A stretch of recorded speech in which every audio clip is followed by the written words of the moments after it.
Isang bata nagngangawa sa sakit ng kanyang puwit. Napalo ba siya ng kanyang nanay? Video, rewind!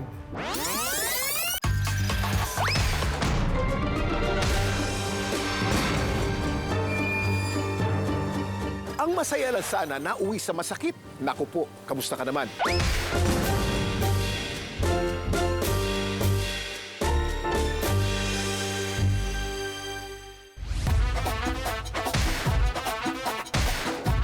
Isa pa kayo sa naaliw sa TikTok trend na ito na pinaingay ng PPP collab housemates na tinagurian nilang Pamilya de Guzman. Ang magkakapatid na sina Mika, Shuvi, Esnir at Will, kasama ang kanilang mom, Clarice, kung saan tila nagpupuksaan sa pagsayaw ang magkakapatid kasama ang kanilang ina.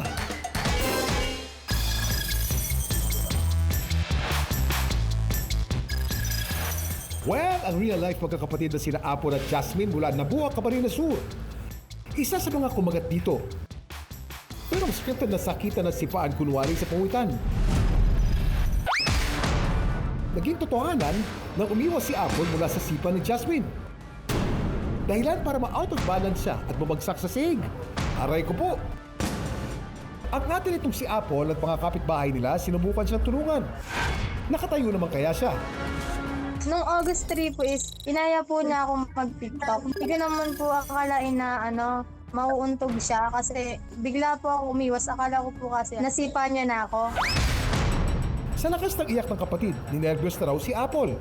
Narinig ko po, may umiiyak na. Naliligo po ako noon, di ako nakalapit agad. Tapos kinabahan po ako. Ang magkakapatid na Apple at Jasmine palagi daw talagang sumasabay sa mga nauusong content. Aspiring content creators daw kasi sila. Gusto ko namin na mapadaming yung followers namin, mapansin ng iba. Kahit estudyante lang kami, gusto namin na kumikita na rin kami. Namatay daw kasi ngayong taon ang kanilang padre de pamilya.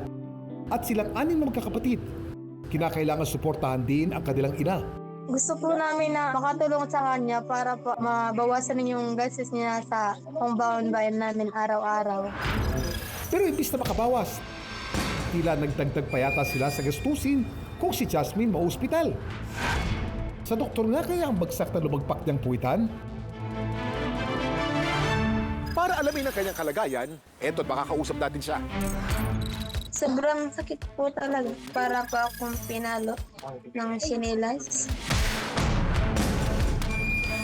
Dinala ko ni mama dun sa bahay at pinagpahinga. Dahil di ka nagpadala sa ospital, Jasmine, eto na lamang ang libreng online consult sa doktor para sa iyo. Pwede po natin pa-x-ray yung pasyente to confirm whether or not there's a fracture, a dislocation, or a compression deformity. If it were just a fracture or a dislocation of the tailbone, pwede po itong mag-heal mag-isa. Hindi po natin kailangan gumawa ng any intervention. The patient just has to rest, number 1. Number 2, pwede tayong magbigay ng pain medication. Sometimes, we can also ask the patient to undergo physical therapy. Pag sa bahay, if in pain yung pasyente, pwede po tayong gumamit ng warm compress to relieve her of the pain. Or number 2, we can actually ask the patient to use a donut pillow. Ang tailbone ng tao ay matatagpuan sa lowest part ng likod o sa bandang puwitan. Wala ito halos laman o taba na magpoprotekta sa buto. Kaya naman aaray na lang talaga kayo pag itong nasaktan. At hindi man kayo nabalian ng buto rito, posible pa rin mapunit o mapisa ang litid at laman dito. Sa lahat ng ating gagawin, palaging isaalang-alang ang ating kaligtasan. Dami mong alam, Kuya Kim! Magpo-content pa rin po kami pero po mag-iingat pa rin po kami. Tila bumabawi naman daw sa kanilang tadhana. Sa dami kasi ng na-upload nilang content, ito pa blooper na Bam Bam thread nila ang pumalo sa views. Kung sino man po nakakakilala sa aking kapatid na viral. Nandito na po siya sa San Vicente. Yung una po kasi, hindi po niya pinapa-upload yun kasi baka daw mapahiya siya, ganon. Tapos naisipan ko, i-post ko baka mag-viral. Di ko naman nakalain na mag-viral yun. Ito nga at susundan na raw nila ang Bam Bam trend. Sa batasang dito raw sila magsisimulang kumita. Aba naman, atake! Luck sa inyong pagko-content, Apple at Jasmine. Maging maingat lang lagi sa mga susumukan nyo, ha? Para hindi kayo mapalo sa puwet. Dami mong alam, Kuya Kim. Kamangha-mangha at kahanga-hanga. Pinusuan si Nerap Community sa interes ng online universe. Pero bakit nga ba nag-viral ang mga video ito? Samahan niyo akong alamin at himayin ang mga kwento sa likod ng mga viral video at trending topic dito lang sa... Dami niyo pong alam, Kuya Kim. Kami mong alam, Kuya Kim! At dapat kayo rin. Move over, Betamax, IUD at Adidas at bibida muna ang mga kakaibang street food sa Kamiling Tarlac. Kakaiba yung lasa niya mga bestie. Nasubukan nyo na bang ngumuya ng bato? Gaano ba talaga kasarap at ka-special yan? Para ng aso kong himasin at pakainin ng isang lalaki. Ang maamo at madulas na kasili sa Leyte. Alam niyo ba kung anong hayop ito? Feeling close ang hayop sa lugar na ito. Pero hindi aso o pusa, kundi isang kasili. Anong klaseng hayop ito at bakit maamo?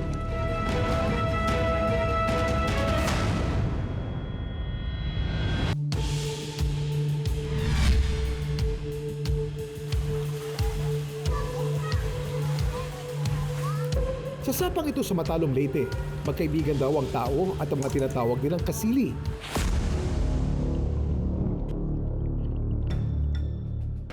O mas kilala natin na igat o eel. Pero di tulad ng ibang eel sa wild, ang igat dito ay malambing daw. Kuha ni Jose Christ, 30 taong gulang ang video na ito. Nalaman ko po ito sa pagliligo dito sa aming sapa. Nakita po namin kasi yung mga kasili dito, maliliit pa. Pero ngayon, marami na sila. Nakikitang binubuhat pa niya ang kasili. Aba, mukhang feel na feel pa nito mga bisig niya. Maya-maya pa, sumisid na si Jose Christ. Ang igat naman parang feeling close na rin sa kanya. Siyempre, sa una natakot ako. Pero nung kalaunan, naging maamo na sila kasi pinapakain namin dito sa ilog o sa sapa.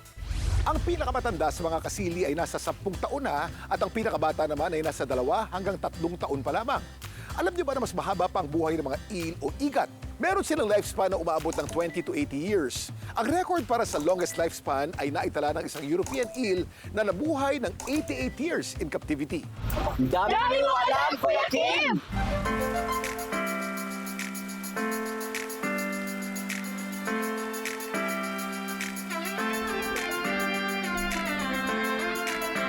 Yung mga kasili, mga 1 metro ata yung pinakamalaki, pinakamahaba. Yung iba naman, mga half meter. Ang igat ay matagal na raw naninirahan sa sapa. Sa halip na ulam, kaya ng nakagawian ng mga taga-barangay Santa Fe sa Matalom, Leyte, inaalagaan at tinuturing na itong kaibigan ng marami. Kung bibigyan niyo po ng pangalan itong igat na ito, anong pangalan po ang bibigyan niyo? Pwede siyang gwapo. Gwapo? Yeah. Bakit po gwapo? Kasi maganda siya, gwapo siya. Pag babae po? Ganda. Ang pinakamalaking kasili dito ay pinangalanan nilang Cassie. Si Cassie mahilig daw sa lechon o kaya naman ay fried chicken. Sosyal ka, Cassie, ha? Hindi daw talaga pangit kabanding si Cassie at iba pang kasili dito. Dahil ito at marami pa kaming video na nakuha na nagpapatunay ng pagiging friendly niya. Si Aling Flor na madalas naglalabas sa sapa, napakwento rin tungkol sa kasili sa kanilang lugar. Ang mga kasili na ito, nahahawakan namin, pinapakain namin, inaalagaan namin, nagpapakarga na sa amin. Hindi na kami takot sa kanila, hindi kami kinakagat kasi sanay na kami sa kanila, sanay rin sila sa amin. Sila po ang nag-aaliw at nagpapawala sa stress dito sa aming barangay. Malaki daw ang naitutulong ng mga kasili sa kanilang komunidad, higit pa sa saya at aliw na nadudulot ng mga ito. Sila yung papalakas ng daloy ng bukal sa tubig namin. Kahit anong init, hindi nawawala ang tubig. Ano kaya ang masasabi ng eksperto kung bakit ganito kaamo ang mga kasili o eel sa lugar ni Jose Cris? At ano nga rin kaya ang uri ng eel na ito? Ang Ang mga eel ay nakikitang friendly ng mga taga Santa Fe ay freshwater eel na may scientific name na Anguilla marmorata. Dito sa atin, sa Leyte, mayroon tayong Anguilla japonica at Anguilla marmorata. Itong mga ito na eel, medyo may kurente pero hindi nakakas sa mga tao kasi konti lang ang ma-excrete niyang kurente. Hindi gaya ng electric eel. Ang freshwater eels tulad ng matatagpuan sa Leyte ay Catadromo species. Ibig sabihin, ginugugol nila ang pamumuhay sa freshwater at nagmamigrate naman sa dagat para mangitlog. After sa pangingitlog, yung itlog niya at elbers niya, yung similya ng larvae, madadala sa current wave. Doon sila sa shoreline, tapos naghanap sila ng medyo maalat, yung brackish water areas sa river. Babalik naman sila doon sa freshwater kung saan doon sila magpalaki. Ang eel ay may kakayahang makamemorya, matuto at mag-adapt, lalo na kapag may regular silang pakikisalamuha o interaksyon sa mga tao. Gaya ng mga domesticated animals, aso, pusa, mayroon din silang utak. Ang eel naman mayroong cerebrum na siya ang nagdidikta sa kung saan siya papunta. Mga labahan, spring na kung saan mayroong mga tao doon, may pagkain, simple naman, hindi sila threatened. Ito rin ang dahilan na naisip ni Jose Christ kung bakit ito maamo sa kanila. Kasi palagi po ito pinapakain ng mga labandera o ang mga residente dito nangaliligo. Kaya yung mga kasilip, itinuturing namin kaibigan. Para manatiling ligtas sa mga kasili, laging nililinis sa mga taga Santa Fe ang kanilang sapa. Ang barangay ay may plano na ring protektahan ng mga ito. Plano ang mga barangay official na gumawa ng ordinansa para manatiling safe ang mga kasili at iba pang mga isda. Dahil sa pagiging maamo at mabait na naipaparamdam nila, kasali na rin ang mga kasili sa nagpapangiti sa netizens sa videos na tampok sila. Kaya naman dapat lang na ipagpatuloy ang tamang pag-aalaga at paggalang hindi lang sa kanila maging sa ibang hayop na ating nakikita.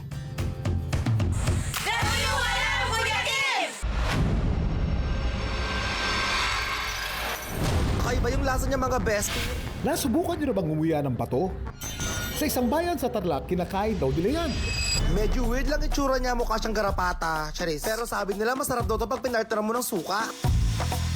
Kilala din ito sa tawag na bato-bato ng ilang tindero. Isa itong exotic street food na piniprito at binibenta sa tabing kalsada at the best daw itong isasawsaw sa maasim na suka.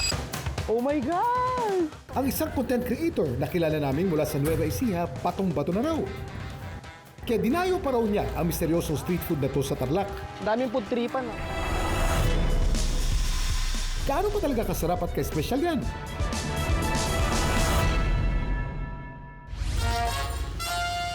Kaway-kaway sa may hiling magtusok-tusok dyan sa tabing daan. Alam niyo ba na ang konsepto ng street food ay buhay pa noong panahon ng ancient Greeks at Romans? Dati kasi hindi lahat ng bahay ay may kusina at ang karaniwang tinitinda sa kalye ay mga piniritong isda. Dito sa atin sa Pilipinas, lahat na yata ng klase ng pagkain pwedeng ibenta sa tabing kalsada. Ito, ano po ito? Carbonara po.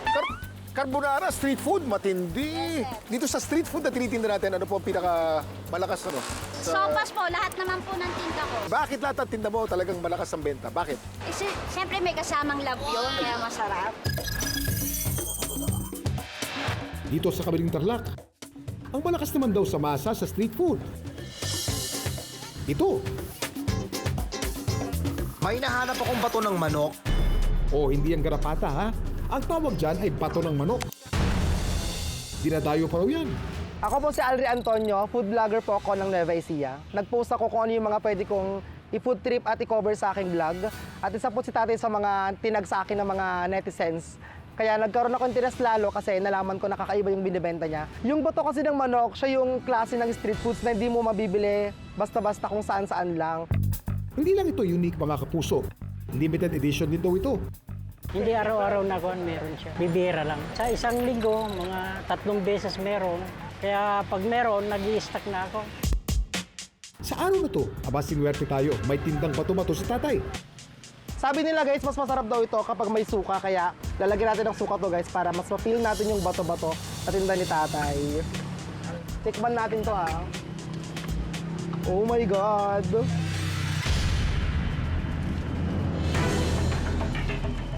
Para lang din siyang atay ng manok, pero in fairness, bato-bato yung tawag sa kanya, pero malambot siya. Sa ibang lugar, ang tawag na bato ng manok ay tumutukoy sa balon-balunan o gizzard. Pero sa Kamiling Tarlac, ang tinutukoy nilang bato ng manok ay ang spleen. Ang chicken spleen ay bahagi ng immune at circulatory system ng manok. Hindi ito parte ng kanilang digestive organ. Ibig sabihin, hindi ito tumutulong sa pagdurog ng pagkain. Pero ang function nito ay sumala ng dugo katulad ng atay. Ang dami mong alam, Kuya Kim. Kung susubok ng kakaibang pagkain, nariyan ang posibilidad na magkaroon ng kakaibang reaksyon ang ating katawan. Hinay-hinay din tayo sa ganitong klase ng street food, mga kapuso. Dahil ang ilan sa mga ito, tulad nitong bato ng manok, ay mataas sa uric acid at kolesterol na dapat iwasan ng mga may gout at high blood pressure. Kahit ano bang pagkain man yan, kapag sobra po ay hindi maganda para sa ating katawan. Dapat in moderation tayo. Wala naman talagang bawal, pero dapat binabawasan natin ang dami ng ating kinakain. Bato-bato sa langit, ang guilty sa pagkain ng street food ay huwag magagalit. Nagadaong mo, Kuya Kim. May mga kwento rin ba kayong viral worthy? Just follow our Facebook page, Dami Mong Alam, Kuya Kim, at ishare nyo doon ang inyong video. Kung malay nyo, next week, kayo naman ang isasalang at pag-uusapan. Hanggang sa muli, sama-sama nating alamin ang mga kwento at aral sa likod ng mga videong nag-viral. Dito lang sa Dami niyong alam, Kuya Kim. Ang dami mong alam, Kuya Kim! At Dapat Kayo